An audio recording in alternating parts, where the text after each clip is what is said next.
The hall went silent the moment Cale Draven raised his hand and pointed at the woman standing before the entire pack. Lyra Ashford did not move.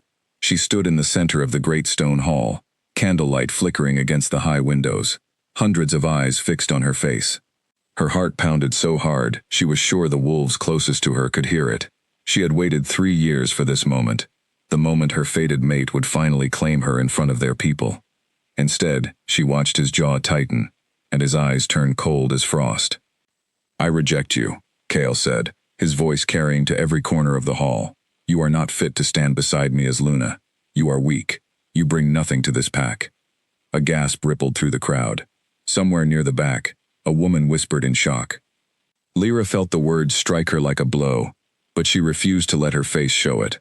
She had learned long ago how to hide pain behind a calm expression, how to swallow humiliation and keep her spine straight. She had learned it the hard way, in a burning house with smoke filling her lungs and her family's screams echoing in her ears. Compared to that night, this was only words. Still, words from an alpha king in front of his entire pack were not nothing. They were a sentence. From this moment on, she would be seen as damaged, as rejected, as less than every other Omega in the territory. She would carry that mark for the rest of her life. "Take her from my sight," Cale said, turning away before she could even respond. 2 guards stepped forward to escort her out, though neither of them met her eyes. She recognized the discomfort in their movements, the way their shoulders curled inward as if they wished they were anywhere else. Even they knew this was wrong, but no one in that hall would dare question the Alpha King, not even for something as significant as a rejection ceremony gone cruel. Lyra walked out of the hall with her chin lifted, refusing to let a single tear fall, until the heavy doors closed behind her. Only then, in the cold corridor lit by torches, did she allow herself one shaking breath. She pressed her palm against the stone wall and closed her eyes. She thought of her mother's voice, soft and steady, the last thing she ever said to her. "Hide what you are, Lyra. Hide it until the day it can save you, not destroy you." She had hidden it for 8 years. She would hide it a little longer. The following morning, the pack was already buzzing with rumors. Servants whispered in the kitchens. Warriors murmured in the training yard. Everyone had heard about the rejection, and everyone had an opinion. Some pitied her, some believed she deserved it. A few, the crueler ones, laughed behind their hands whenever she passed. Lyra ignored all of it. She had a small room near the edge of the pack house, far from the grand chambers reserved for the king's inner circle, and she kept to herself as much as possible. She worked in the healing house most days, tending to wounded warriors and sick children, using her knowledge of herbs and remedies to make herself useful in the only way the pack seemed willing to accept. It was there, among rows of drying herbs and shelves of tinctures, that she felt most like herself. No one watched her too closely in the healing house. No one whispered about her rejection while she stitched a wound or brewed a fever tonic. For a few hours each day, she could simply be Lyra, not the rejected Omega, not the girl everyone pitied. She did not know, as she ground dried chamomile into powder that morning, that her life was about to change again. 3 days after the rejection ceremony, word spread through the pack house that a delegation from the Ravenwood pack would be arriving for a treaty dinner. Ravenwood was one of the largest packs bordering Cale's territory, and relations between the two had been tense for years. A treaty between them would secure peace and trade for both sides, and Cale had been working toward this dinner for months. Lyra heard about it the way she heard about most things now, through the servants who gathered in the healing house to gossip while she worked. She listened without comment as they described the preparations, the imported wine, the elaborate feast being planned in the great hall. None of it concerned her. She was no longer part of the pack's official gatherings. She would spend the evening of the treaty dinner exactly where she spent most evenings, alone in her small room with a book and a cup of tea. Except that something about the conversation nagged at her all day. A strange, prickling sensation crawled along her skin whenever she thought about the dinner, a feeling she could not quite name. She told herself it was nerves, perhaps a lingering anxiety from the rejection ceremony.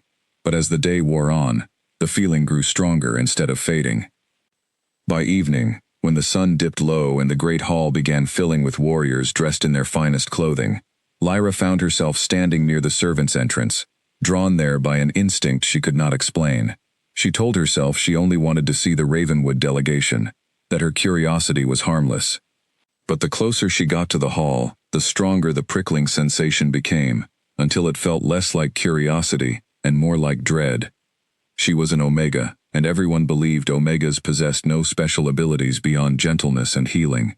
That was the story the world told about wolves like her.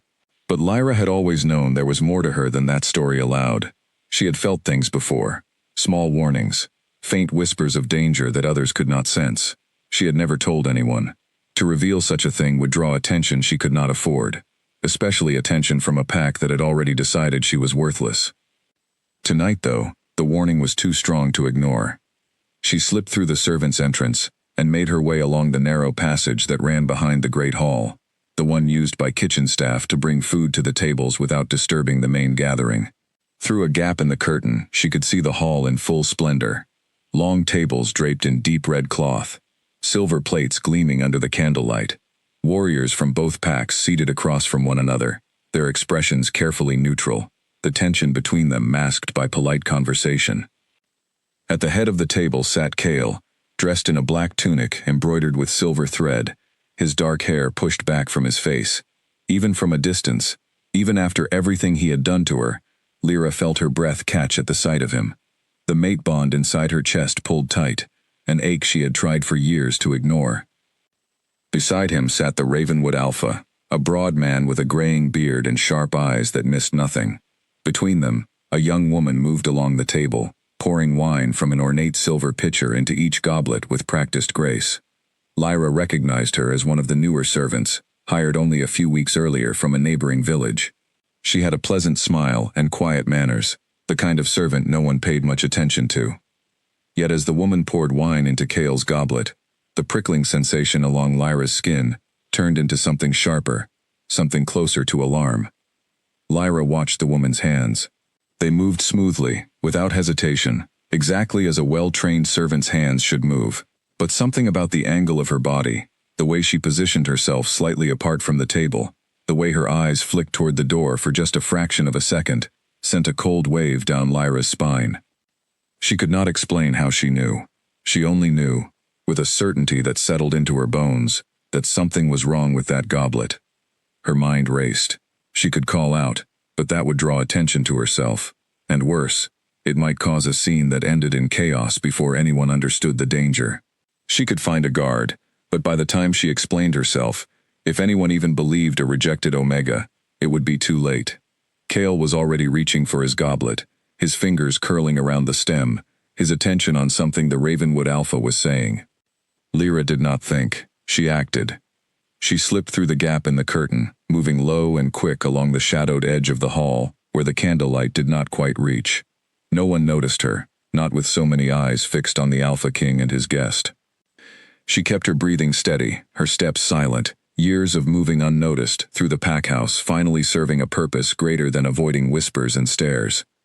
She reached the table just as Cale lifted the goblet toward his lips. There was no time for careful planning. Lyra reached out, and, with a swift, practiced motion she had used 1,000 times while serving tea in the healing house, switched his goblet with the nearly identical one sitting untouched beside the Ravenwood Alpha's empty seat, the one meant for a guest who had not yet arrived. The movement took less than 2 seconds. She stepped back into the shadows before anyone turned to look. Her heart hammered against her ribs as she watched Cale drink from the goblet, completely unaware of what had just happened. He set it down and continued his conversation, as though nothing at all had occurred. Across the table, the young servant woman's eyes darted toward the king, waiting, watching, and Lyra saw the flicker of confusion cross her face when nothing happened. When Cale did not stumble, did not clutch his throat, did not fall. The woman's gaze swept the room once, searching, and for a single terrifying moment, Lyra was certain their eyes would meet. But the woman's attention was pulled away by another guest requesting more wine, and Lyra used the distraction to slip back through the curtain and disappear into the servants' passage. She did not stop moving until she reached her own small room, where she shut the door and pressed her back against it, breathing hard. Her hands were shaking. She looked down at them as though they belonged to someone else. She had just saved the life of the man who, 3 days earlier, had called her weak and worthless in front of his entire pack. She did not know whether to laugh or cry. In the end, she did neither. She simply sat on the edge of her narrow bed, staring at the wall, wondering what she had just set into motion, and whether anyone would ever know the truth of what happened in that hall tonight. She could not have imagined, as she finally drifted into an uneasy sleep, that the goblet she had switched still sat on that table, half full, waiting to be discovered by someone with far less patience than she had shown, and far more reason to make sure the blame for what almost happened landed on someone else entirely. Somewhere across the pack house, in a room shrouded in shadows, a figure watched the hall from a high window, arms crossed, lips curved into a slow, satisfied smile. The plan had failed tonight, but there would be other nights. And this time, when the next attempt came, there would be someone else standing in the light to take the blame. The next morning began with shouting. Lyra woke to the sound of boots pounding down the corridor outside her room, voices raised in alarm, doors slamming somewhere in the pack house. She sat up quickly, her heart already racing before her mind caught up with what was happening. Something was wrong. She could feel it in the tension crackling through the air, the same prickling sensation from the night before, except now it felt sharper, closer, aimed directly at her. She dressed quickly and stepped into the hallway, where a group of servants stood clustered together, whispering in frightened tones. They found poison in one of the goblets, a young man was saying, his voice trembling. Someone tried to kill the king last night. Lyra's stomach dropped. She had been so careful, so quiet. She had been certain no one saw her. But someone must have discovered the switched goblet, the one meant for the Ravenwood Alpha's empty seat, still sitting there with its dangerous contents untouched. She pressed herself against the wall, trying to look as unremarkable as possible, though her mind spun with 100 frantic thoughts. If they found poison in that goblet, they would want to know who placed it there, and who moved it. If anyone had seen her near the table, even for a moment, they would come looking for her. She did not have to wonder for long. Within the hour, 2 guards arrived at her door, their expressions grim and unreadable. She recognized one of them, a broad-shouldered man named Finn, who had once thanked her for treating his injured shoulder in the healing house. He did not meet her eyes now. Lyra Ashford, the second guard said, his voice formal and cold. You are summoned before the king. She followed them through the corridors of the pack house, her mind racing to piece together what might have happened. Someone must have seen her near the hall, or perhaps the servant woman had realized what happened and reported her presence to cover her own involvement. Either way, Lyra understood, with a sinking certainty, that she was about to be blamed for something she had actually prevented. The great hall looked different in daylight, stripped of its candlelit grandeur, the long tables now empty except for a single goblet sitting in the center, surrounded by several members of the pack council. Cale stood near the head of the table, his arms crossed, his expression carved from stone. When Lyra entered, his eyes found hers immediately, and something flickered across his face that she could not quite read. Not warmth, not even curiosity, something closer to accusation. You were seen near the servants' passage last night, Cale said without preamble, during the treaty dinner. Lyra's heart pounded, but she kept her voice steady. I was curious about the Ravenwood delegation. I did not enter the hall. A servant claims she saw someone matching your description, moving near the tables, said one of the council members, an older woman named Ivy, with sharp, calculating eyes. Shortly before the poisoned goblet was discovered, Lyra's mind raced. The servant woman, the one who had poured the wine, must have seen her after all, or perhaps she had simply used Lyra as a convenient scapegoat, someone already disgraced, someone no one would defend. Either way, the trap had already closed around her. I did not poison anything, Lyra said, her voice firm despite the fear coiling in her chest. I would never harm anyone in this pack. And yet you have every reason to want revenge, Cale said, his voice low and dangerous. I rejected you in front of the entire pack 3 days ago. Humiliated you. Many would call that motive enough. The words landed like a physical blow. Lyra stared at him, searching his face for any sign of doubt, any flicker of the man who had once, years ago, before the weight of leadership hardened him, looked at her with something resembling kindness. She found nothing, only cold, unwavering suspicion. I saved your life last night, she wanted to scream, but she knew, with painful clarity, that no one in this room would believe her. She had no proof. She had acted alone, in the shadows, precisely so no one would notice. Now that same secrecy would condemn her. "I did not touch that goblet," she said instead, choosing her words carefully. "I have served this pack faithfully for years. I have healed your warriors, cared for your children, asked for nothing in return. Why would I suddenly turn against you?" "Grief makes people desperate," Ivy said coldly, "and desperation makes people dangerous." Cale's jaw tightened. For one brief moment, Lyra thought she saw hesitation in his eyes, a flicker of doubt beneath the anger. But it vanished as quickly as it appeared, replaced by the same hard resolve that had marked his face during the rejection ceremony. "Take her to the holding cells," he said, "until we determine the truth." The guards stepped forward, and Lyra felt the world tilt beneath her feet. This was not simply humiliation anymore. This was imprisonment, built on a lie she could not disprove without revealing a secret she had guarded her entire life. "Cale," she said, her voice breaking slightly, despite her effort to remain calm. "Please, I am innocent." He did not look at her as the guards led her away. He stared instead at the poisoned goblet on the table, his expression unreadable, his mind clearly working through calculations she could not follow. Whatever thoughts moved behind his eyes, they offered her no mercy. The holding cells beneath the pack house were cold and damp, carved from the same gray stone as the rest of the fortress but stripped of any comfort. Lyra sat on the narrow cot in the corner of her cell, wrapping her arms around her knees, trying to steady her breathing. The events of the past 2 days replayed in her mind over and over, each memory sharper and more painful than the last. She thought of the rejection ceremony, the way Cale's voice had carried through the hall, branding her unworthy in front of everyone she knew. She thought of the treaty dinner, the prickling warning that led her to switch the goblets, the split-second decision that may have saved his life. And now, this. Imprisoned for a crime she had actually prevented, condemned by the very act that should have earned her gratitude. The unfairness of it burned in her chest, hot and sharp, but beneath the anger lay something deeper and more familiar, a quiet, aching loneliness that had followed her since childhood, since the night her family's home burned, and she had been the only one to escape the flames. She had spent years afterward believing that surviving meant she was meant for something, that her strange, hidden abilities existed for a reason beyond simple survival. Now she wondered if she had been wrong all along.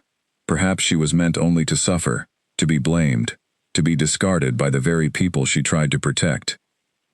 A soft sound outside her cell pulled her from her thoughts. She looked up to see a young guard standing at the bars, glancing nervously over his shoulder before speaking in a low voice. "I don't believe you did it," he said quietly. His name was Owen, one of the younger warriors she had treated for a training injury weeks earlier.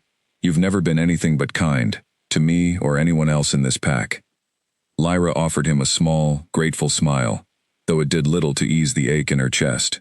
"Thank you, Owen. But kindness doesn't matter much when the king has already made up his mind." Owen glanced over his shoulder again, then lowered his voice further. "There's talk that Soren, the king's beta, isn't convinced either.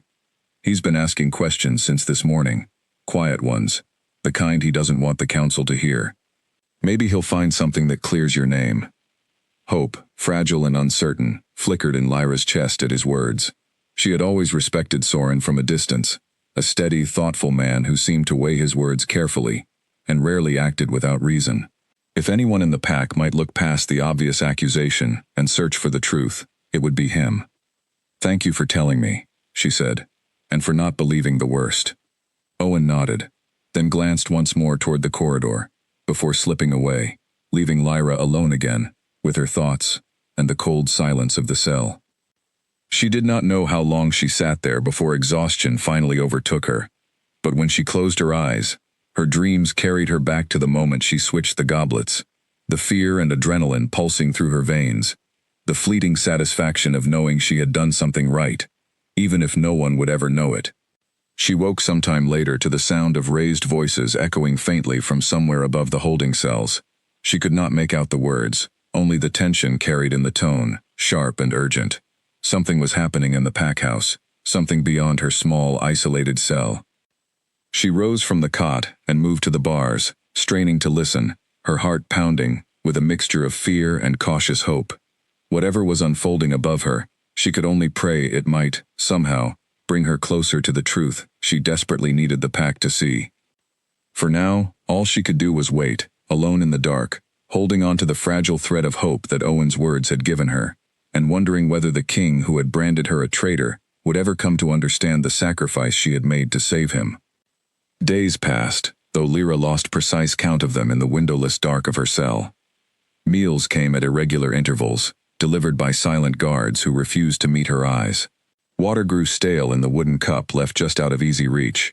The cold stone beneath her seeped into her bones, no matter how tightly she wrapped the thin blanket around her shoulders.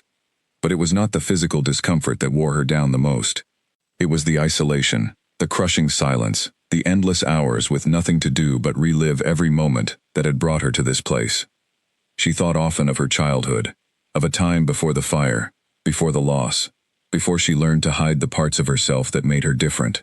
She remembered a small house at the edge of a quiet village, far from any pack territory, where her mother taught her the names of herbs, and her father told stories by the fireplace about wolves who could sense danger before it arrived, wolves whose gifts had been forgotten by history, because the world grew afraid of what it could not explain. She had been only 10 years old the night everything changed. She remembered waking to the smell of smoke, the crackling roar of flames consuming the walls around her, her mother's desperate voice calling her name through the chaos. She remembered her father pushing her toward the window, telling her to run, to not look back no matter what she heard. She remembered running through the trees as the house collapsed behind her, the heat scorching her back, the screams fading into the night. She never learned who set the fire, or why. The official story, pieced together by neighboring packs who found her wandering half-conscious through the forest days later, suggested a rival family with old grudges against her father, a healer who had once refused to share dangerous knowledge with the wrong people. Whatever the truth, Lyra had been left utterly alone, taken in eventually by Cale's pack out of duty rather than kindness, raised on the fringes of pack life, always watched, never quite trusted. It was in the years following the fire that she discovered the strange sensitivity within her, the ability to feel danger before it fully arrived, a prickling awareness that crawled beneath her skin whenever true harm approached someone nearby. She had told no one. She had learned, in the cruelest way possible, that being different in a world built on strength and hierarchy only made a person a target. Omegas were already viewed as the weakest rank among wolves, valued mostly for gentleness and healing. To reveal an ability beyond that expectation, especially one so difficult to explain or control, would only invite suspicion, fear, or worse, exploitation by those who might wish to use her gift for their own purposes. So she buried it. She trained herself to control her reactions, to mask the prickling warnings behind calm expressions, to act only when absolutely necessary, and always in ways no one could trace back to her. It had worked for years. Until the treaty dinner, when the warning had been too strong, the danger too immediate, and she had acted without fully considering the consequences. Now she sat in a cold cell, paying the price for a choice that should have earned her gratitude instead of chains. A soft scrape of metal against stone pulled her from her memories. She looked up to see Owen approaching her cell again, this time carrying a small bundle wrapped in cloth. "I brought you some bread," he whispered, sliding the bundle through the gap beneath the bars. "And there's news." Lyra accepted the bread gratefully, though her attention fixed entirely on his next words. "Soren has been going through the security records from the night of the dinner," Owen continued, his voice low and urgent. "He found something strange. The servant who poured the wine that night, the one who claimed to see you near the tables, left the pack house the very next morning. No one has seen her since." Lyra's breath caught. "She disappeared?" Owen nodded. "Just vanished. No explanation, no farewell to the other servants. Soren thinks that's suspicious, especially since her story is the main reason you're being held. He's trying to track down where she came from, who recommended her for the position in the first place." Hope flickered again in Lyra's chest, brighter this time.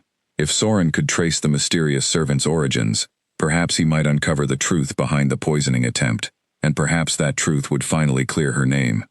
"Has he spoken to Cale about this?" she asked. Owen's expression shifted, a flicker of frustration crossing his young face. "He's tried, but the king has been difficult. He barely sleeps, barely eats. The council keeps pressuring him to make an example of you, to show the pack that betrayal will not be tolerated. Some of them argue for harsher punishment than imprisonment. A cold chill ran through Lyra's body at his words, but she forced herself to remain calm. And what does Cale want? Owen hesitated, glancing over his shoulder before answering. I don't know. He hasn't said much of anything, but I've heard the guards talking. They say he's been standing at the window of his chamber for hours at night, staring out at nothing. Something is troubling him, more than just the poisoning attempt. Lyra did not know what to make of that information. Part of her wanted desperately to believe that Cale's hesitation meant doubt, perhaps even the early stirrings of regret. But another part of her, hardened by years of disappointment, warned her not to hope for too much. He had rejected her without a second thought. He had accused her without proof. Whatever troubled him now might have nothing to do with her at all. Thank you for telling me, she said instead, keeping her voice steady. And for the bread. Owen offered a small, sympathetic smile before slipping away once more, leaving Lyra alone with her thoughts and a renewed, fragile thread of hope. That night, sleep did not come easily. Lyra lay on the narrow cot, staring at the ceiling of her cell, her mind turning over every detail Owen had shared. The missing servant, Soren's suspicion, Cale's troubled silence, pieces of a puzzle she could not yet see clearly, but pieces nonetheless. She thought, too, of the mate bond that still pulled at her chest despite everything Cale had done. She had felt it the moment she first laid eyes on him, years earlier, a sudden and undeniable recognition that had filled her with both joy and terror. Joy, because finding a fated mate was rare and precious among wolves. Terror, because she understood immediately the danger of standing beside a future Alpha King while hiding a secret as significant as her own. She had hoped, foolishly perhaps, that time would allow her to reveal herself slowly, to build trust before the truth became necessary. Instead, circumstance had stolen that choice from her entirely. A faint sound echoed from somewhere deeper in the holding cells, the scrape of a heavy door opening.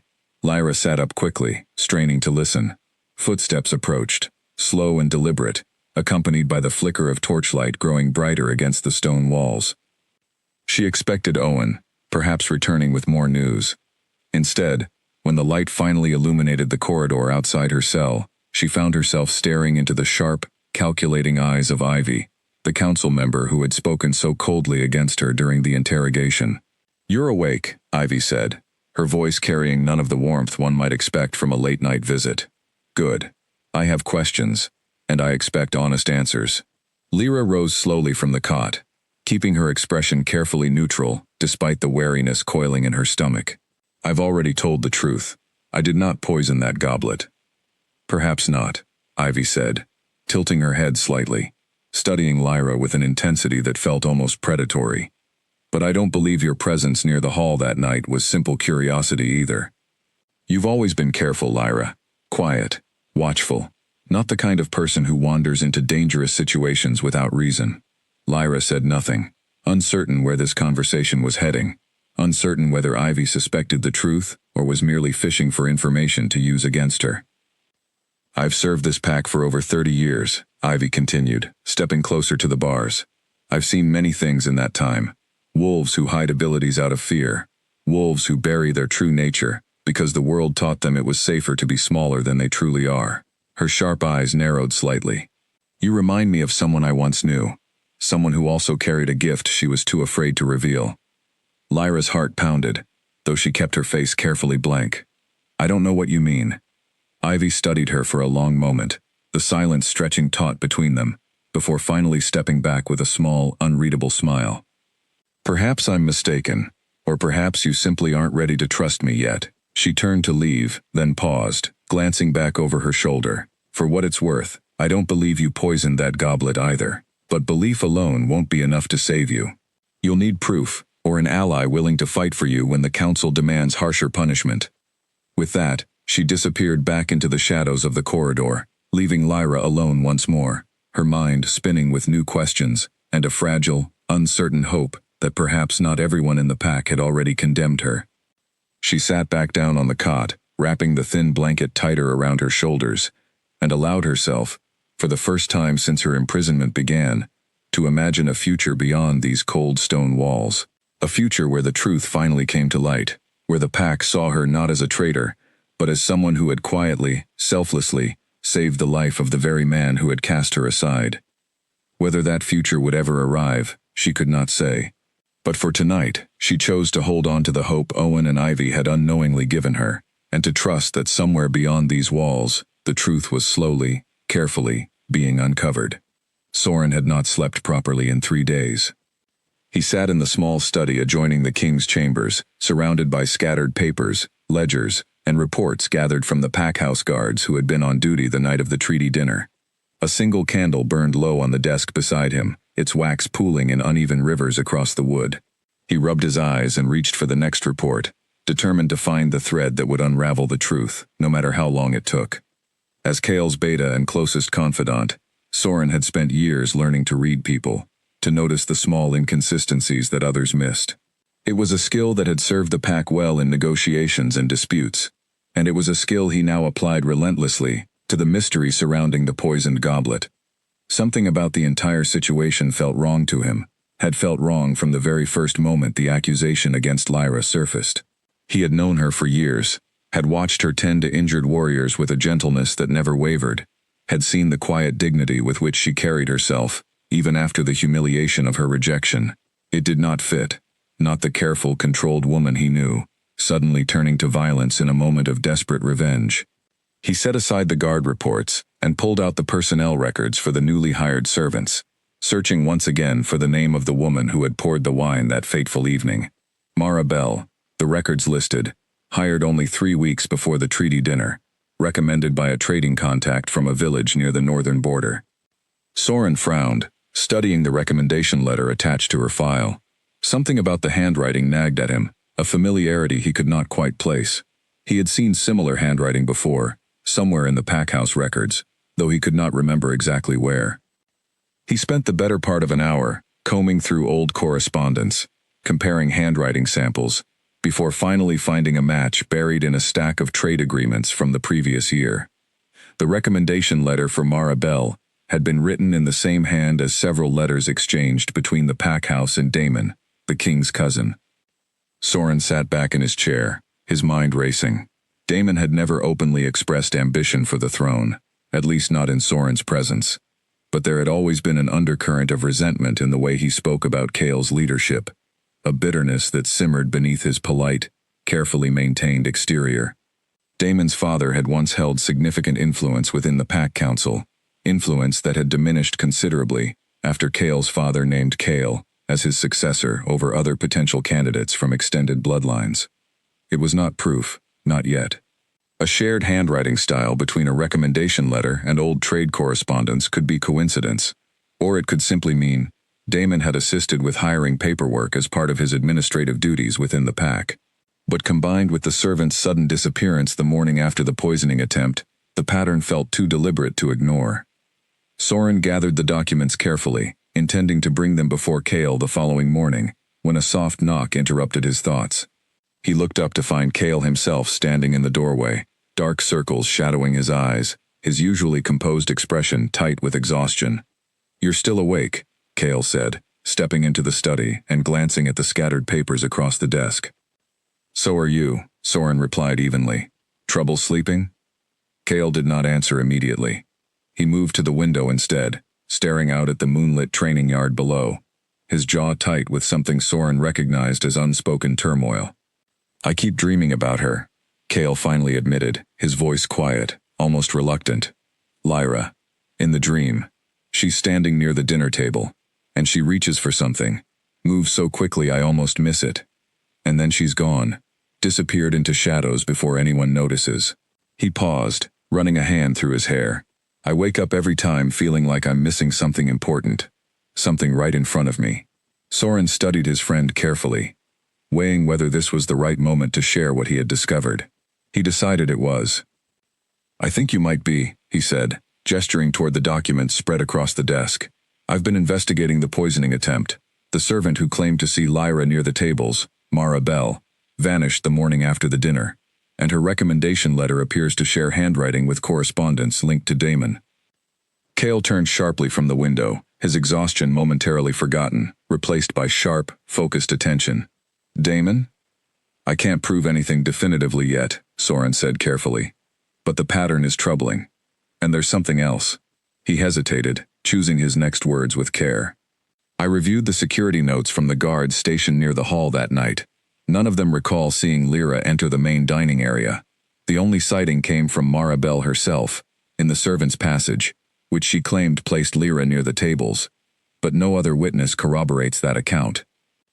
Cale's expression shifted, something flickering behind his eyes that Soren recognized as the earliest stirrings of doubt. Then why would she confess to being near the passage at all, if she knew it would draw suspicion? Perhaps because she was telling a partial truth, Soren said. Perhaps she was near the passage, but not for the reason Maribel suggested. Cale was silent for a long moment, his gaze drifting back toward the window, though Soren doubted he was seeing anything beyond his own troubled thoughts. I accused her without proof, he said finally, his voice low. I let my own history cloud my judgment. Soren did not press further, though he privately wondered what history his friend meant.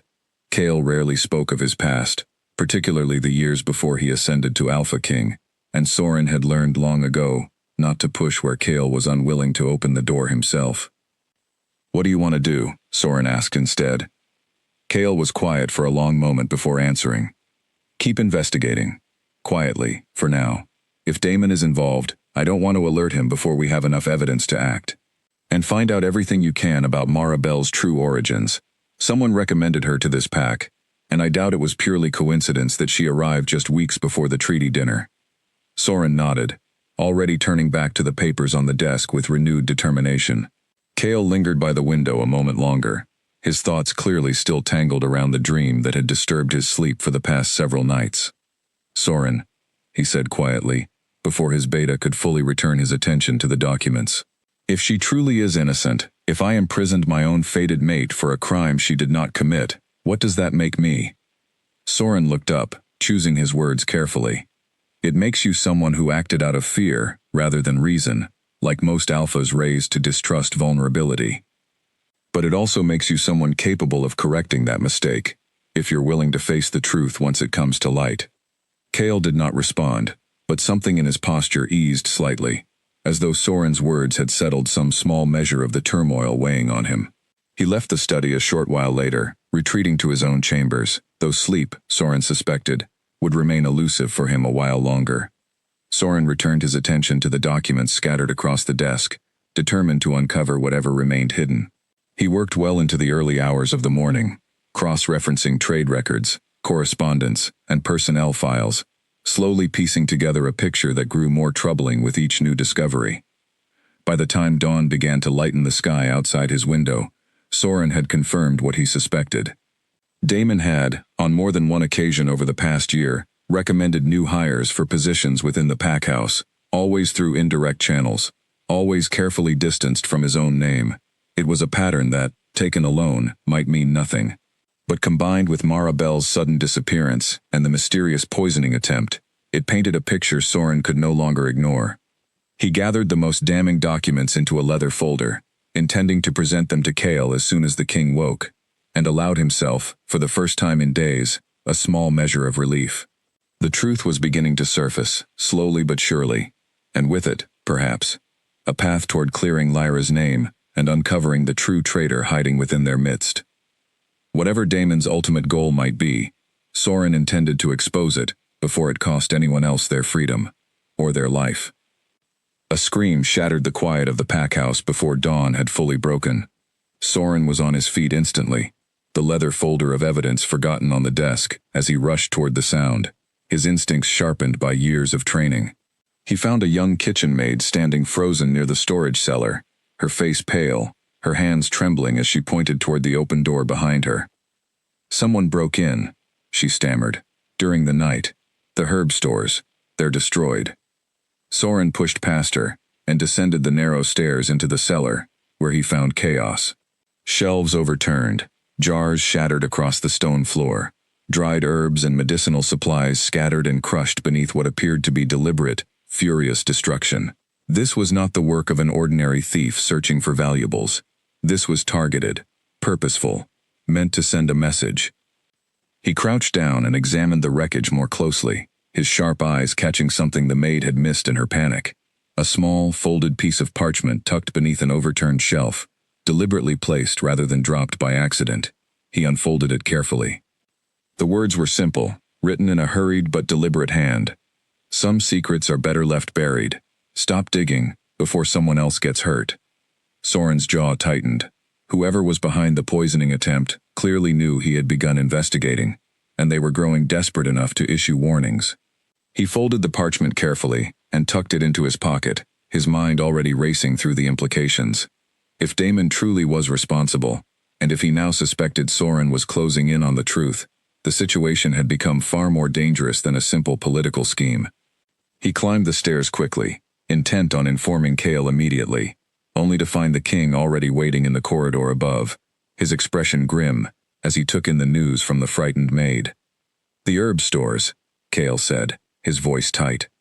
"Those were the supplies Lyra used for her healing work." Soren nodded slowly, understanding the deeper implication behind the destruction. This was not merely a warning aimed at his investigation.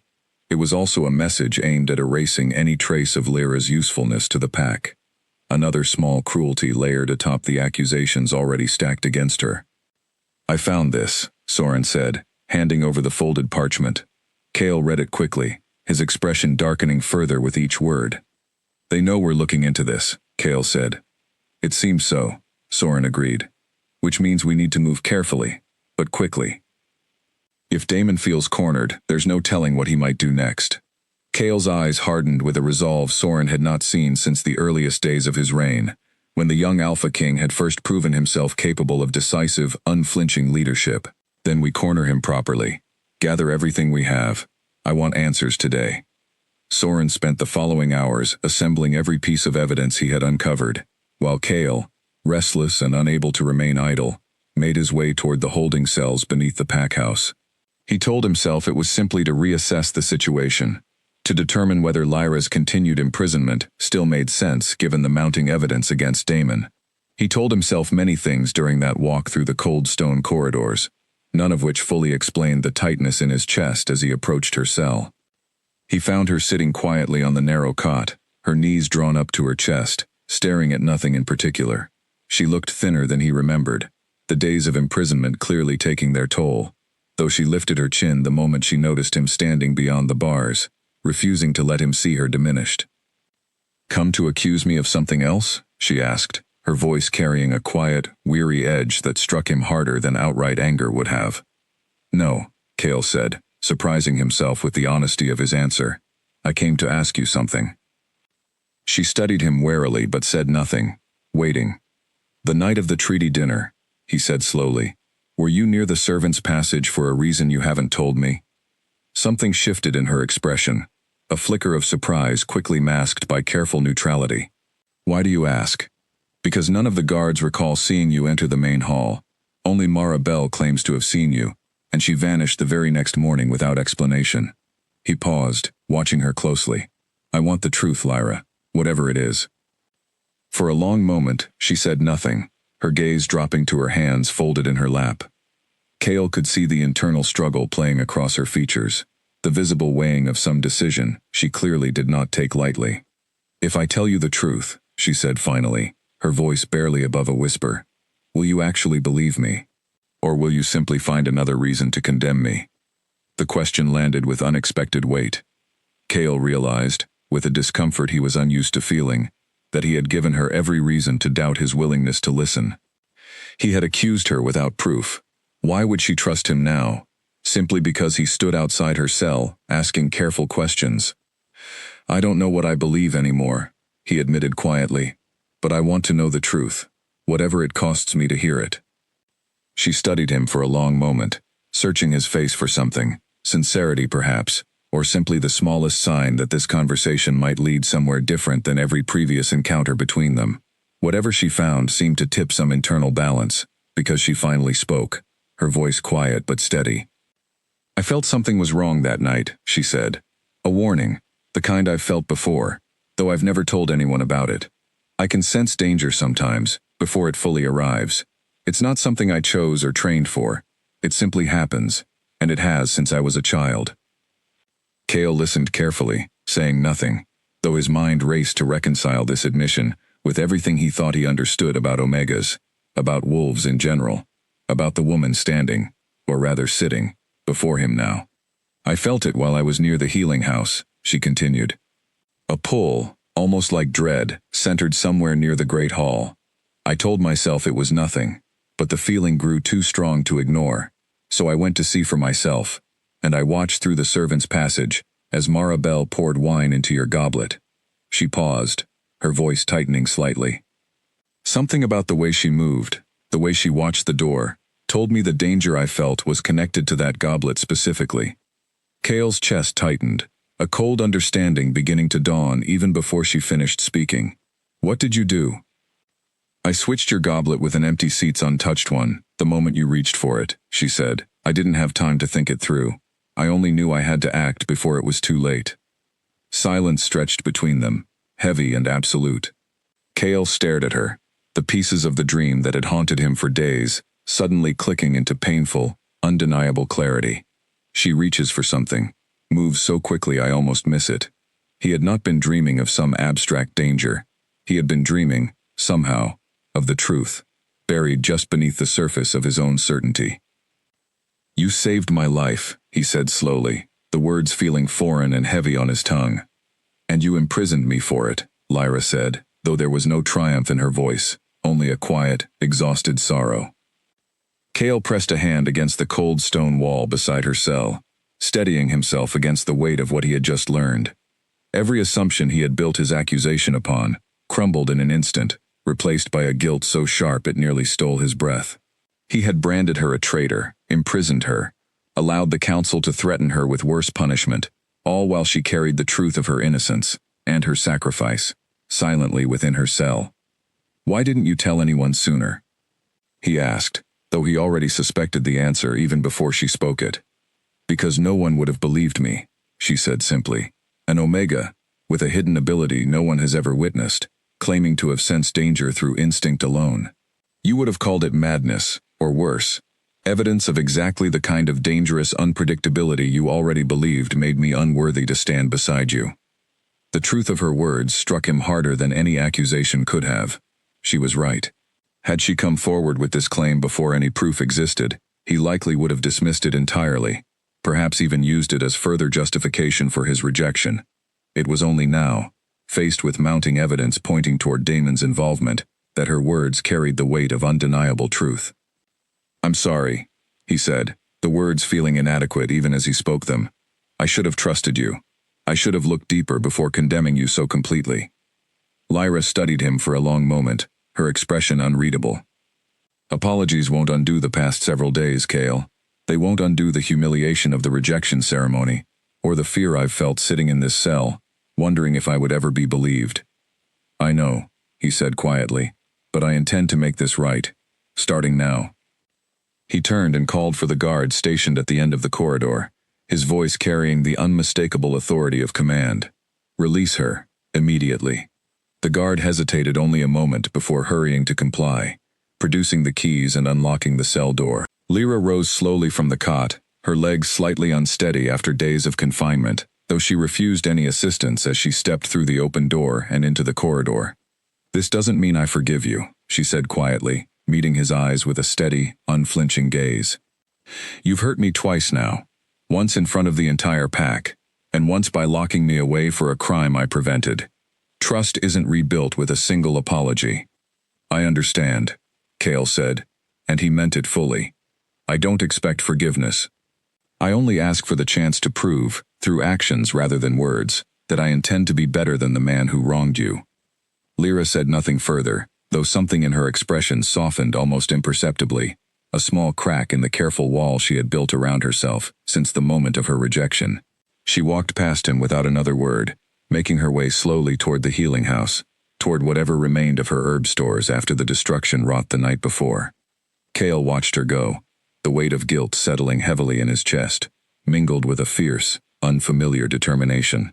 Whatever it took, he intended to uncover the full truth behind Damon's betrayal, to clear Lyra's name completely before the entire pack, and to earn back, however long it might take, the trust he had so carelessly destroyed. He turned and made his way back toward Soren's study, his mind now sharpened with singular purpose. The evidence they had gathered would need to be presented carefully, methodically, in a way that left no room for Damon to escape accountability. And somewhere within that careful presentation, Cale intended to ensure the entire pack understood the truth of Lyra's sacrifice, not as a rumor or a private confession, but as an undeniable fact that would restore, in full, everything his own fear and prejudice had stolen from her. Damon's study smelled of expensive parchment and old ambition. Soren stood just inside the doorway, watching the king's cousin carefully as Cale laid the gathered evidence across the wide oak desk between them. Damon sat calmly in his chair, fingers steepled beneath his chin, his expression composed in a way that struck Soren as slightly too practiced, too rehearsed, for a man facing sudden, serious accusations. "You believe I orchestrated an assassination attempt against my own cousin," Damon said slowly, glancing at the documents without truly reading them. "Based on handwriting similarities and a servant who happened to vanish." "Based on a pattern," Cale said, his voice level, despite the tension coiling beneath the surface. "A pattern that stretches back over a year, Damon. Recommendation letters for servants placed strategically within the pack house. Correspondence with contacts near the northern border, the same region Mara Bell claimed to come from. And now, a threatening note left in the ruins of Lyra's herb stores, warning Soren to stop investigating." Damon's composed expression flickered, just slightly, at the mention of the herb stores. Soren caught it, filed it away, watched as Damon quickly smoothed his features back into practiced calm. "Coincidences," Damon said. "You're grasping at connections that aren't there because you feel guilty about imprisoning an innocent woman. I understand the impulse, cousin. Truly I do. But turning that guilt into wild accusations against your own family won't undo the harm already done." "Then explain the handwriting," Soren said, stepping forward and placing the recommendation letter beside several pieces of Damon's own correspondence. "Explain why the same hand that recommended Mara Bell for a position in this pack house also wrote letters exchanged with trade contacts you've personally corresponded with for over a year." Damon's jaw tightened almost imperceptibly. "I assist with administrative matters throughout this pack, Soren. That includes reviewing recommendation letters on occasion. It means nothing beyond simple bureaucratic overlap." "And the threatening note?" Cale pressed. "Left the very night after Soren discovered the handwriting connection?" "I know nothing about any note," Damon said, his voice sharpening slightly with what Soren recognized as genuine irritation, though whether born from innocence or the frustration of being cornered, he could not yet be certain. The tense silence stretched between them, broken only when a soft knock sounded at the door. A young pack member entered hesitantly, holding a small bundle wrapped in cloth. "Beg pardon," he said nervously, glancing between the three men with obvious unease. "This was found near the northern gate.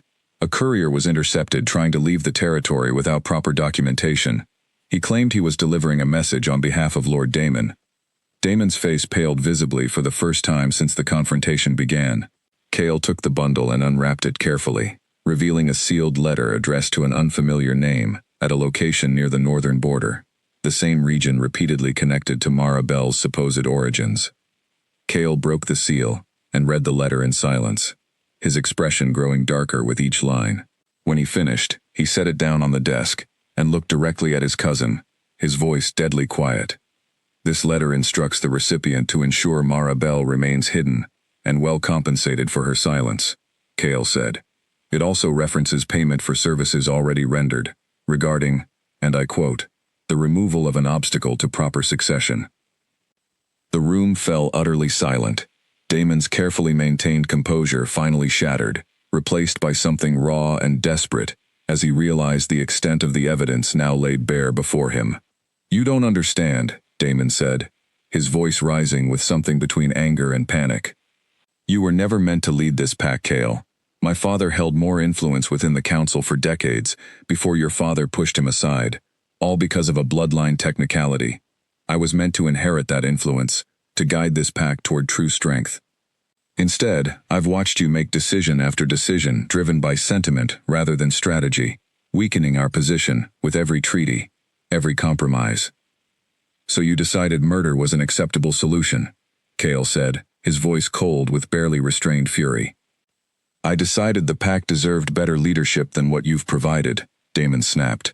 And when that failed, when the poison didn't work, I needed someone to blame quickly. Someone already disgraced enough that no one would question the accusation. Lyra was simply convenient. Soren felt a fresh wave of anger at the casual cruelty in Damon's words, the way he spoke of Lyra's suffering as though it were nothing more than a minor administrative adjustment to his failed scheme. He glanced at Cale and saw the same fury reflected in his friend's expression, though tightly controlled beneath the surface. You nearly cost her everything, Cale said quietly. Her freedom, her reputation, her life. Had the council pushed for harsher punishment before the truth came to light? Damon said nothing, his earlier bravado collapsing into something closer to resignation, as he realized the full weight of the evidence now arrayed against him. Guards, Cale called, his voice carrying clearly through the study. 2 warriors entered swiftly, their expressions grim, as they took in the scene before them. Take Lord Damon into custody. He will face judgment before the full council for treason and attempted murder against the Alpha King. Damon did not resist as the guards moved to restrain him, though his eyes remained fixed on Cale, with an expression that mixed bitterness with something almost like relief, as though some part of him had grown weary of carrying the weight of his own scheming. This isn't finished, Damon said quietly, as the guards led him toward the door. Even if I'm removed, there are others within the council who share my concerns about your leadership. My removal won't silence them. Then I'll deal with them as they reveal themselves, Cale said evenly, just as I've dealt with you. The guards escorted Damon from the study, leaving Cale and Soren alone amid the scattered evidence that had finally exposed the truth. Cale sank into the chair behind Damon's desk, running a hand through his hair, the weight of everything that had happened over the past week finally settling fully upon him. I need to tell the council, he said quietly, and the pack, all of it. Lyra's innocence, Damon's betrayal, everything. They'll want proof, Soren said, gesturing toward the documents spread across the desk. But you have it now, more than enough to clear her name completely. Cale nodded slowly, though his expression remained troubled. Proof will clear her name before the council. But it won't undo what I did to her personally. It won't erase the humiliation of the rejection ceremony, or the days she spent imprisoned because I refused to trust her. Soren studied his friend for a long moment before speaking. No, it won't. But how you choose to move forward from here, that's still within your control. She told you herself, trust isn't rebuilt with a single apology. It's rebuilt through actions, over time, consistently proving you've changed. Cale absorbed his beta's words in silence, his gaze drifting toward the window, though his thoughts were clearly far from the training yard visible beyond the glass. Somewhere within the packhouse, Lyra was likely working to salvage what remained of her destroyed herb stores, carrying the weight of everything she had endured, with the same quiet dignity she had shown throughout the entire ordeal. He rose from the chair, gathering the evidence carefully into the leather folder Soren had prepared. Call an emergency council session for this evening, he said. I want the truth revealed publicly, before the entire pack, exactly as the false accusation against Lyra was revealed publicly. She deserves nothing less than a full, public restoration of everything that was taken from her. Soren nodded, already moving to arrange the necessary preparations, while Cale remained a moment longer in the study, staring at the documents that had finally exposed his cousin's treachery. The truth had come to light, painfully and only just in time, but exposing Damon's betrayal was only the first step toward righting the wrongs of the past week. The harder work, Cale understood clearly now, still lay ahead of him. The great hall filled faster than Soren had ever seen it fill before. Word of the emergency council session spread through the pack within hours, carried by whispers that grew louder and more urgent with each retelling. By the time evening arrived, every corner of the hall stood packed with warriors, servants, healers, and council members, all pressing forward for a clear view of the raised platform where Cale would soon speak. Lyra stood near the edge of the crowd, half hidden in shadow, her herb-stained hands clasped tightly in front of her. She had spent the afternoon salvaging what remained of her destroyed supplies, grateful for the physical distraction from the storm of emotions still churning within her. Word had reached her of Damon's arrest, of the evidence uncovered against him. but she had not yet learned exactly what Kale intended to say before the assembled pack. A part of her wanted desperately to believe this evening might finally bring the vindication she deserved. Another part, hardened by years of disappointment and the fresh wound of her recent imprisonment, refused to hope too fully, unwilling to risk further heartbreak should circumstances shift once again. The hall fell silent as Kale stepped onto the raised platform, his expression composed but carrying an unmistakable weight that silenced even the faintest whispers among the crowd. Soren stood just behind him, the leather folder of evidence held ready, should proof be needed to support the king's words. 6 days ago, Kale began, his voice carrying clearly to every corner of the packed hall. I stood before this pack and rejected the woman fate chose as my mate. I called her weak. I called her unworthy. I was wrong. A murmur rippled through the crowd, surprise evident on many faces at the unexpected directness of his admission. Lyra felt her chest tighten, uncertain where his words might lead, though something in his tone carried a sincerity she had not heard from him before. 3 days later, Kale continued, I accused that same woman of poisoning my own goblet during the Ravenwood Treaty dinner. I imprisoned her without sufficient proof, driven by suspicion rather than reason. That accusation was also wrong. He paused, letting the weight of his words settle fully across the hall before continuing. The truth is this. Lyra Ashford did not poison my goblet. She saved my life that night, switching my drink with an untouched one the moment she sensed danger, using an ability she has carried since childhood, one she hid out of fear, that revealing it would only bring her further suspicion and harm. His gaze swept across the crowd, settling briefly on the shadowed corner where Lyra stood, though he did not single her out directly, allowing her the choice of whether to step forward. The true traitor behind the poisoning attempt has been identified and taken into custody. My own cousin, Damon, orchestrated the scheme in an effort to seize influence within this pack, using Lyra's already damaged reputation as a convenient shield for his own guilt. The hall erupted into stunned murmurs, voices rising in shock and disbelief as the pack absorbed the full weight of Kale's revelation. Soren stepped forward briefly, holding up the evidence folder as proof, allowing several council members to examine the documents firsthand, the recommendation letters, the intercepted message, the undeniable connections that traced back directly to Damon's involvement. Lyra remained frozen in her shadowed corner, watching the scene unfold with a strange, detached sense of unreality. She had imagined this moment countless times during her days of imprisonment, imagined the pack finally learning the truth of her innocence, yet now that it was actually happening, she felt oddly numb, as though the vindication arrived too late to fully undo the damage already done. Kale's gaze found hers again across the crowded hall, and this time he did not look away. Lyra Ashford, he said, his voice carrying clearly despite the murmurs still rippling through the crowd. Please, come forward. Every eye in the hall turned toward her shadowed corner. For a moment, Lyra considered refusing, considered retreating quietly, and allowing the pack to process this revelation, without forcing her into the spotlight once again. But something in Kale's expression, a raw sincerity she had rarely witnessed from him, convinced her to step forward instead, making her way slowly through the parting crowd toward the raised platform. She stopped at the base of the platform, refusing to climb higher, refusing to stand beside him, as though nothing had happened between them. Kale seemed to understand her hesitation, making no move to close the distance further, though his eyes remained fixed on her, with an intensity that made her chest ache. I owe you more than a public correction, he said, his voice softer now, though still carrying to the hushed crowd. I owe you an apology that acknowledges the full weight of what my actions cost you. My rejection humiliated you in front of everyone you know. My false accusations stole your freedom and threatened your life. I acted out of fear and old prejudice rather than trust, and you paid the price for my failure.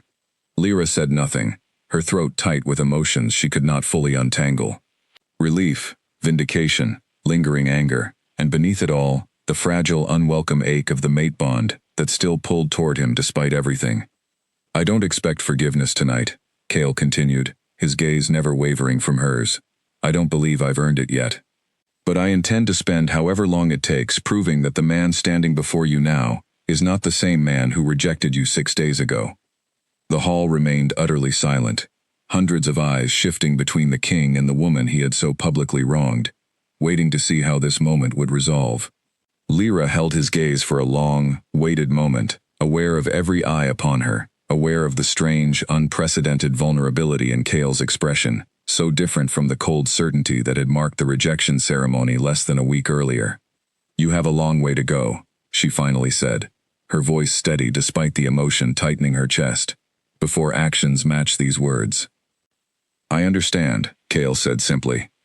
She turned then, making her way back through the crowd, unwilling to prolong the public spectacle any further, though she felt the weight of the pack's collective gaze following her the entire way. Whispers followed in her wake, no longer cruel or mocking as they had been in the days following her rejection, but curious, respectful, even admiring in places, as word of her sacrifice settled into the pack's collective understanding. She retreated to the healing house, seeking the familiar comfort of her work, though her hands trembled slightly as she began sorting through the salvaged herbs scattered across her workbench. The public vindication had been everything she once hoped for, and yet it left her feeling strangely hollow, the wounds of the past week too fresh to be healed by words alone, however sincere they seemed. A soft knock at the door interrupted her thoughts. She turned to find Ivy standing in the doorway, her sharp eyes studying Lyra with an expression far gentler than the cold suspicion she had shown during the earlier interrogation. "That took courage," Ivy said, stepping into the healing house. Standing before the entire pack like that, refusing to simply accept his apology without demanding he prove himself first. Lyra offered a tired smile. "I've spent my whole life learning not to trust easily. I'm not about to abandon that lesson now, even for an Alpha King." Ivy studied her for a long moment, before speaking again. "The gift you carry, the ability to sense danger before it arrives, that's a rare thing, Lyra. Rarer than most wolves realize, still exists within our bloodlines. You should not have to hide it any longer." Lyra glanced up sharply, surprised by the older woman's words. "You knew about wolves like me?" "I suspected," Ivy admitted. "I told you before. You remind me of someone I once knew, many years ago, before I joined this pack's council." She hid her own gift for similar reasons. Fear of exploitation. Fear of being seen as something other than simply Omega. Her expression softened slightly. She never found the courage to reveal herself fully. "I hope you make a different choice." Lyra considered her words carefully, uncertain what such a choice might mean for her future within the pack, uncertain whether revealing her true nature fully would bring acceptance or renewed suspicion. But for the first time since the rejection ceremony had upended her life, she allowed herself to imagine a future where she no longer needed to hide, where her strength, rather than her perceived weakness, defined how the pack saw her. Whatever that future held, she understood clearly now that reclaiming it would require more than a single public apology from the man who had wronged her. It would require patience, vigilance, and a willingness to demand, consistently, that actions finally matched the words spoken before the entire pack this evening. Outside the healing house window, the sky had darkened fully into night, and somewhere within the pack house, she knew Cale remained awake, wrestling with the weight of everything that had transpired. Whether he would truly rise to meet the challenge of rebuilding what his fear and prejudice had broken, only time would reveal.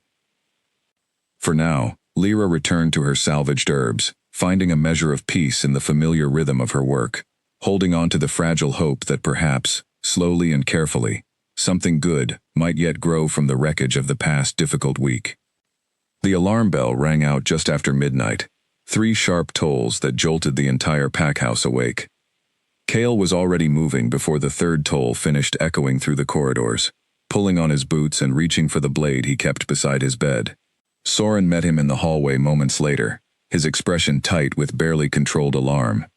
"The holding cells," Soren said, already moving toward the stairs. "Damon's cell. Someone breached the lower corridor." They descended quickly, weapons drawn, joined by several warriors roused from their sleep by the alarm. When they reached the holding cells, they found the guard stationed there, slumped against the wall, unconscious but alive, and Damon's cell standing empty, the lock forced open with deliberate precision. "He's gone," Soren said grimly, examining the scene with sharp, methodical attention. This wasn't a solo escape. Someone helped him from outside. Cale's jaw tightened as he surveyed the empty cell, the full weight of Damon's earlier warning returning to him with uncomfortable clarity. There are others within the council who share my concerns about your leadership. My removal won't silence them.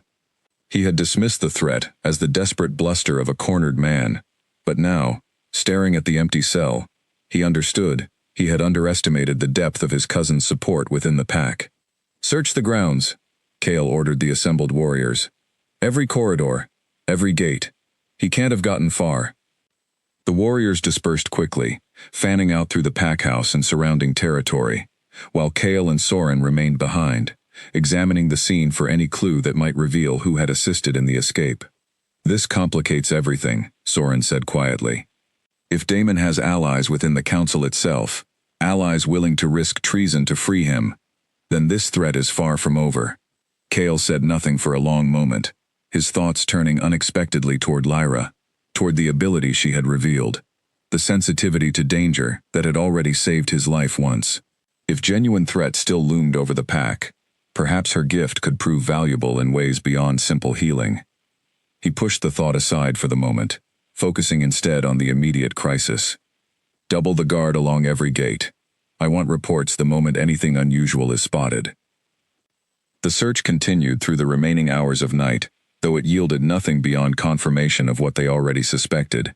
Damon had vanished completely, likely aided by someone with intimate knowledge of the pack house's security patterns, someone positioned closely enough to guards and schedules to orchestrate such a precise, quiet escape. By morning, exhaustion weighed heavily on everyone involved in the search, though Kale refused to rest until he had personally reviewed every possible lead. It was during this exhausting effort that he found himself, almost without conscious decision, standing outside the healing house once more. Lyra was already awake, arranging newly gathered herbs across freshly cleaned shelves, her expression focused and calm despite the chaos that had clearly reached her ears through the packhouse rumor mill overnight. "I heard about Damon," she said without looking up from her work as Kale entered. "The whole pack has heard by now, I imagine." "He had help," Kale said, moving further into the small building. "Someone within the council, most likely." Lyra finally looked up, her expression troubled. "You think there are others who share his views?" "I think it's likely," Kale admitted, "which means this threat isn't over, no matter how thoroughly we exposed his initial scheme." Lyra set down the bundle of herbs she had been sorting, studying him carefully. "What do you need from me?" The question surprised him slightly, though he supposed it should not have. Despite everything he had done to her, she remained, at her core, someone willing to help protect the pack, even after that same pack had so thoroughly failed to protect her. "I don't know yet," he admitted honestly. "But if Damon or his allies attempt anything further, your ability to sense danger before it fully arrives could prove invaluable. I understand if you're unwilling to use it after everything that happened the last time you tried to help." Something shifted in Lyra's expression, a complicated mixture of wariness and cautious consideration. "I'm not unwilling to help protect this pack, Kale. I never was. But I need to know that if I use my ability again, and something happens, you won't simply assume the worst of me a second time." "You have my word," Kale said, meeting her gaze steadily. "Whatever happens, I will trust you fully, without hesitation, this time." Lyra studied him for a long moment, weighing the sincerity of his promise against the painful memory of how quickly his trust had failed her before. Finally, she gave a small, measured nod. "Then I'll help however I can." Over the following days, as the search for Damon continued without success, Kale found himself seeking Lyra's counsel more frequently, not merely for her ability to sense danger, but for the clear, thoughtful perspective she brought to discussions about pack security and council loyalty. She had spent years observing pack dynamics from the margins, unnoticed and underestimated, and that unique vantage point revealed insights that surprised even Soren with their precision. Slowly, cautiously, something began shifting between Kale and Lyra during those tense, uncertain days. He made a point of consulting her directly, rather than through intermediaries, of acknowledging her contributions openly before the council, rather than allowing her insights to pass unattributed. He rebuilt her herb stores personally, ensuring she had everything necessary to continue her healing work without further disruption.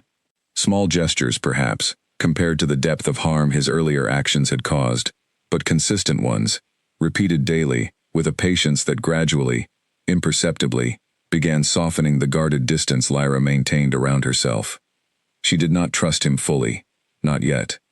She remained careful in his presence, measured in her responses, unwilling to let herself hope too completely that his changed behavior represented a lasting transformation rather than a temporary reaction to crisis. But she no longer avoided him entirely, no longer retreated the moment he entered a room. Something had shifted, however cautiously, in the space between them. One evening, nearly a week after Damon's escape, Cale found her sitting alone near the training yard, watching the warriors run through evening drills with a thoughtful, distant expression. He approached slowly, uncertain of his welcome, though she did not turn away as he settled onto the bench beside her. "Any word on Damon's location?" she asked, her eyes still fixed on the training yard. "Nothing definitive," Cale admitted. "Though Soren believes he's likely sought refuge with a rival pack sympathetic to his grievances against my leadership. If that's true, he may be gathering support for something larger than a simple escape." Lyra nodded slowly, absorbing the information without visible alarm, though Cale suspected the calm exterior masked genuine concern beneath. "I've been thinking," she said after a moment, "about what Ivy told me, about wolves like me, wolves who hide their gifts out of fear." She paused, choosing her next words carefully. "I don't want to hide anymore, Cale. Whatever comes next, whatever Damon is planning, I want to help protect this pack openly, using everything I am, rather than concealing half of myself out of old fear." Cale studied her profile in the fading evening light, something in his chest tightening at the quiet strength in her declaration. "The pack would be fortunate to have you standing openly beside them," he said carefully, "in whatever role you choose." Lyra finally turned to meet his gaze, something unreadable passing across her expression. "And what role would you have me stand in?" The question hung between them, weighted with implications neither had yet dared to fully address since the night of her release. Cale held her gaze steadily, understanding that his answer mattered more than any apology he had offered thus far. "Whatever role you choose for yourself," he said finally, "not one I assign to you, or reject from you, based on my own fear or expectation. I made that mistake once already. I won't make it again." Lyra said nothing for a long moment, though something in her posture eased slightly, the careful guard she maintained softening by the smallest degree. She turned her attention back toward the training yard, and Cale, sensing the fragile progress of the moment, remained quietly beside her, offering no further words, simply present, patient, willing to let trust rebuild at whatever pace she needed. Somewhere beyond the pack's borders, he knew, Damon remained free, likely plotting his next move with whatever allies he had gathered. The threat was far from resolved, but for this quiet evening at least, Cale allowed himself a small measure of hope that whatever confrontation lay ahead, he would face it with Lyra beside him, not as a rejected Omega forced into isolation, but as an equal, trusted fully, exactly as she deserved to have been trusted from the very beginning. Fire lit the northern sky before the first horn sounded. Lyra woke to the acrid smell of smoke drifting through her window, her body moving before her mind fully caught up with what was happening. She had felt it coming for hours, a prickling dread that had kept her tossing restlessly through the early night, though she had dismissed it as lingering anxiety over Damon's continued freedom, rather than the immediate warning it truly represented. She dressed quickly and rushed into the corridor, where chaos had already begun spreading through the pack house. Warriors ran past her toward the outer walls, shouting orders and gathering weapons. Somewhere in the distance, a second horn joined the first, the unmistakable signal for a full pack mobilization. She found Soren near the main entrance, directing warriors with sharp, urgent commands, his expression grim with the particular focus of a man facing exactly the crisis he had feared for the past week. "Damon," he said, spotting her approach. "He's returned, with allies from at least 2 rival packs. They've breached the northern perimeter and set fire to the outer training grounds as a distraction." "Where's Cale?" Lyra asked, her heart pounding with a fear sharper than any she had felt since the night of the poisoned goblet. "Leading the defense at the northern wall," Soren said. "I need to join him." "You should stay within the pack house, somewhere secure." Lyra shook her head immediately, the decision settling within her with absolute clarity. "No. I can sense where the greatest danger lies before it fully arrives. That ability could mean the difference between warriors surviving an ambush or walking directly into one." I'm not staying behind while I could be helping protect this pack. Soren studied her for a brief moment, clearly weighing the risk against the potential value of her gift, before giving a sharp nod. Stay close to me then. I won't have time to watch for your safety separately, if things grow more dangerous. They moved together through the chaotic pack house, gathering additional warriors along the way, before making their way toward the northern wall, where the sounds of battle grew steadily louder, the clash of weapons mixing with shouted commands, and the crackling roar of the fires still burning across the training grounds. Lyra felt the danger the moment they crested the final rise before the wall came into view, a wave of prickling warning, so intense it nearly stole her breath.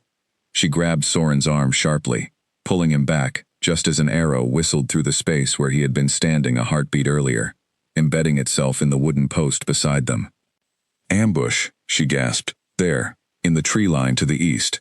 Soren's eyes widened slightly at the precision of her warning, but he did not question it, immediately redirecting the warriors around them to counter the hidden threat.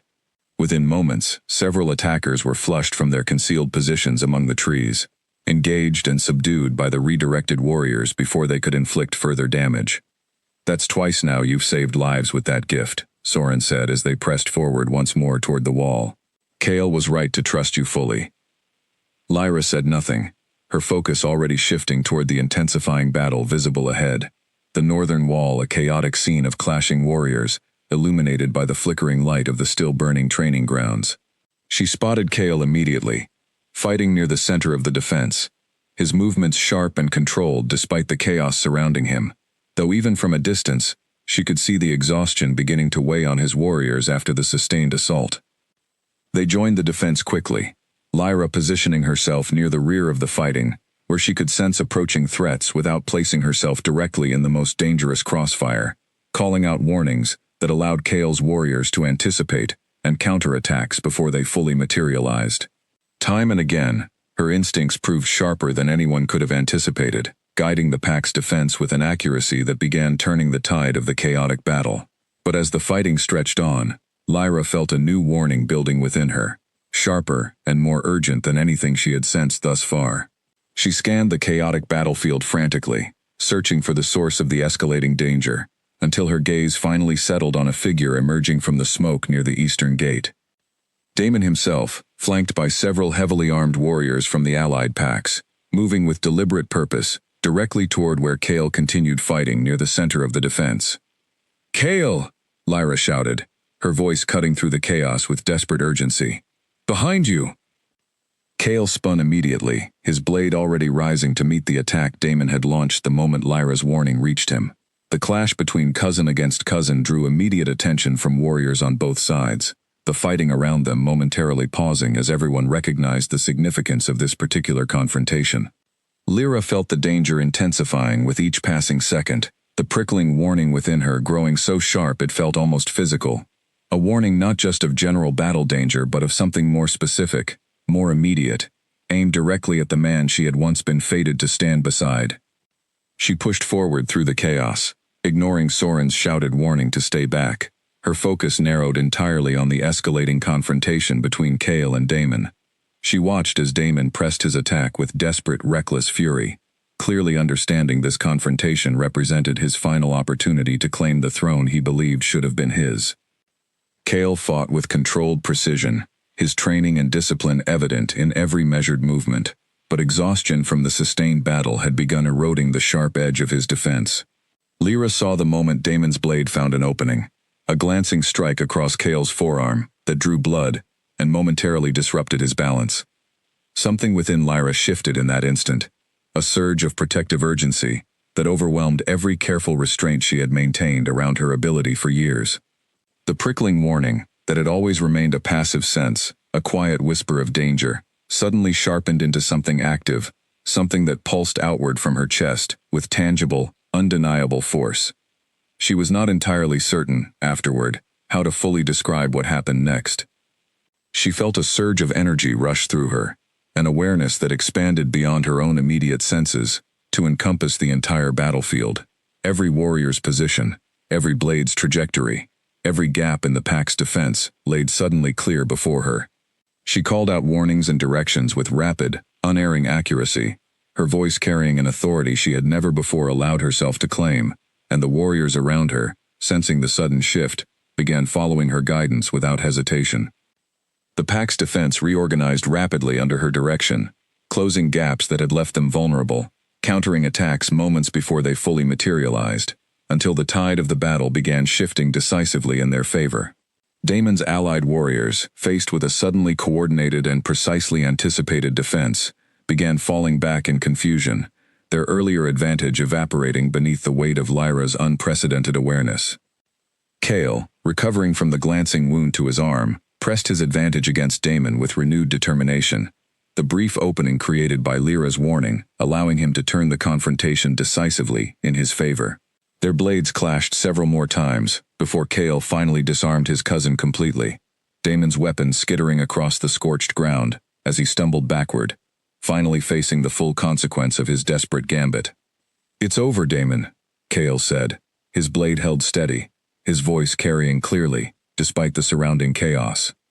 "Surrender, and this ends without further bloodshed." Damon looked around at the battlefield, taking in the retreating allied warriors, the pack's defense holding firm under Lyra's continued guidance, the utter collapse of every advantage he had believed he possessed.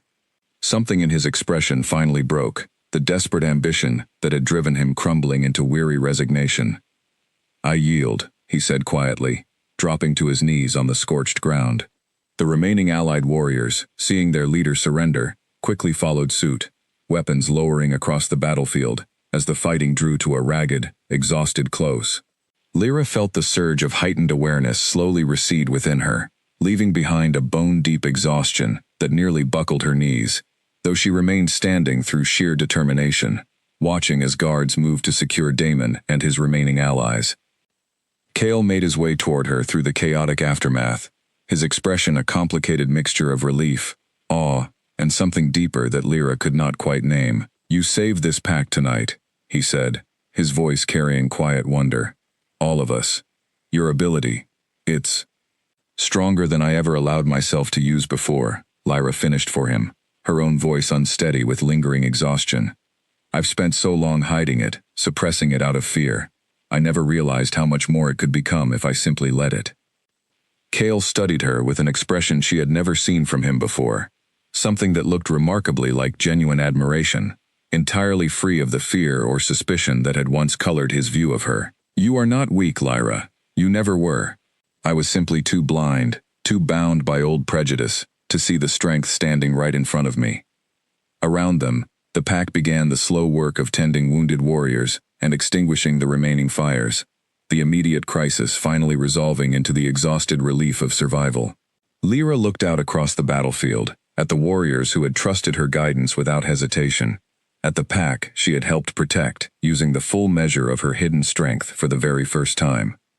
Whatever came next, whatever consequences Damon and his allies would face, whatever rebuilding lay ahead for the pack house and training grounds damaged by the night's violence, Lyra understood clearly, standing amid the aftermath, that something fundamental had shifted within her, and within how the pack, and Kale himself, now saw her.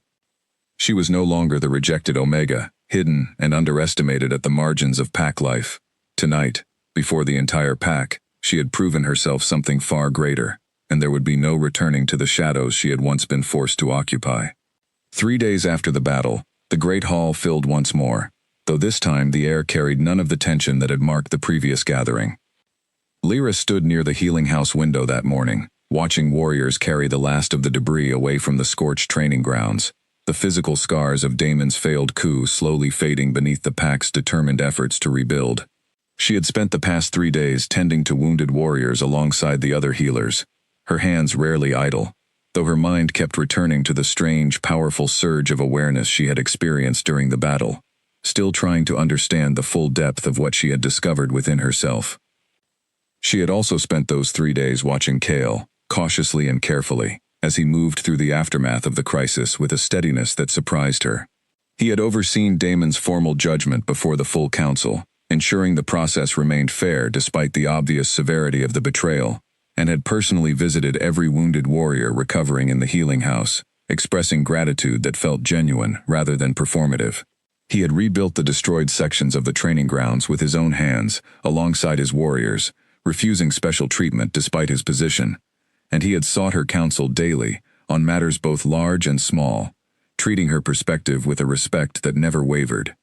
Small, consistent actions, exactly as he had promised the night he released her from the holding cells.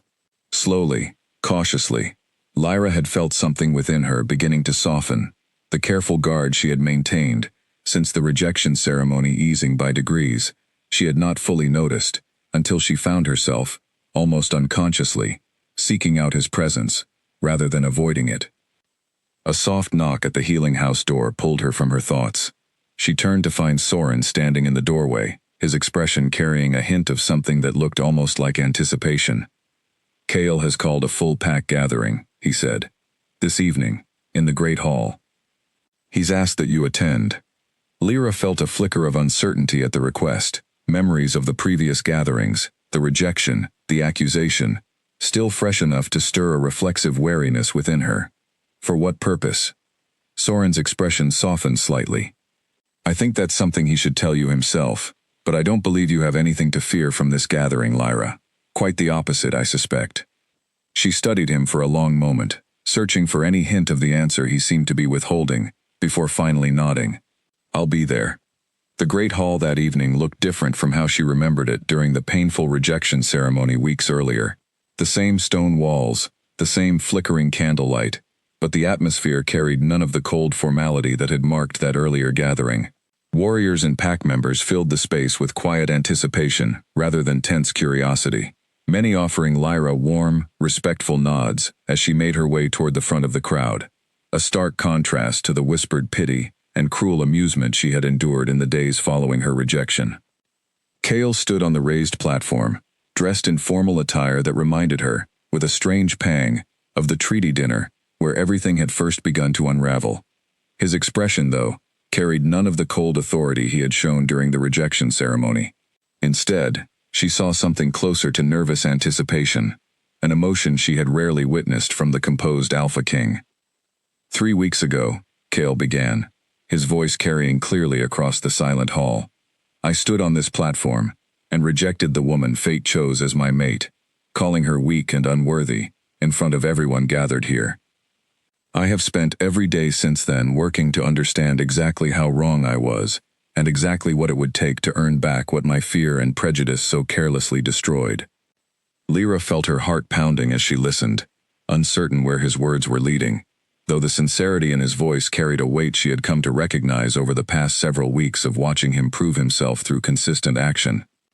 "Lyra Ashford saved my life during the Ravenwood Treaty dinner, using an ability she had hidden for years, out of justified fear that revealing her true strength would only bring her further harm, rather than acceptance," Kale continued. "She endured imprisonment for a crime she prevented, rather than committed. And 3 nights ago, during Damon's attempted coup, she revealed the full depth of that hidden strength, coordinating our pack's defense with a precision that saved countless lives, including my own." He paused, his gaze finding hers across the crowded hall, and Lyra felt the weight of his attention like something physical, warm and steady, despite her lingering uncertainty. "Lyra," he said, stepping down from the raised platform and crossing the hall toward her, ignoring the formal distance the setting seemed to demand. "I once called you unworthy of standing beside me as Luna. I understand now that the truth was the exact opposite. I am the one who has needed to prove myself worthy of standing beside you." He stopped before her, and for a long moment, silence stretched between them, the entire hall holding its breath as they watched this unprecedented moment unfold. Lyra searched his face, looking for any trace of the cold certainty that had once defined him, finding instead only quiet, genuine humility. "I'm not asking you to forget what happened," Kale said, his voice softer now, meant for her alone, though it still carried through the silent hall. "I'm not asking you to pretend the pain of these past weeks simply disappears, because I've finally recognized my own failures. I'm asking for the chance to spend however long it takes, rebuilding what I broke, earning the trust and the place beside me that I so carelessly threw away." He knelt then, right there in the center of the Great Hall, before the entire assembled pack, an act of humility from an Alpha King that sent a visible ripple of shock through the gathered crowd.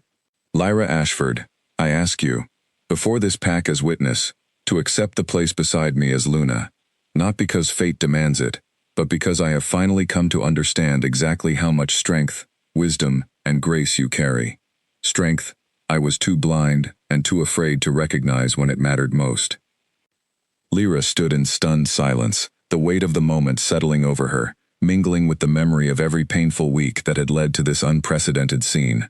She thought of the rejection, the humiliation, the cold stone of her cell, the desperate fear during the treaty dinner, the surge of power during the battle that had finally revealed the full depth of her hidden strength.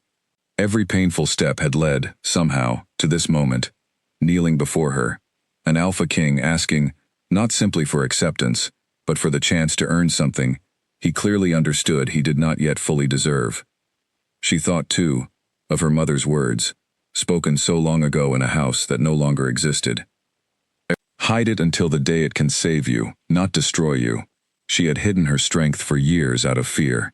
She had finally revealed it, and rather than destroying her, it had saved not only Kale's life, but the entire pack she had quietly served for years without recognition or gratitude. She was no longer the frightened girl who had run from a burning house, no longer the rejected Omega forced to the margins of pack life. She stood now, before the entire gathered pack, recognized fully and completely for exactly who she was. I accept, she said finally, her voice carrying clearly through the silent hall, not as the broken Omega you once rejected, but as the woman whose strength saved us both, and who intends to hold you to every promise you've made these past weeks. A wave of relief passed visibly across Kale's face as he rose to his feet, and the great hall erupted into cheers that echoed off the high stone walls, the pack's approval carrying none of the cold formality that had marked the earlier, painful ceremony.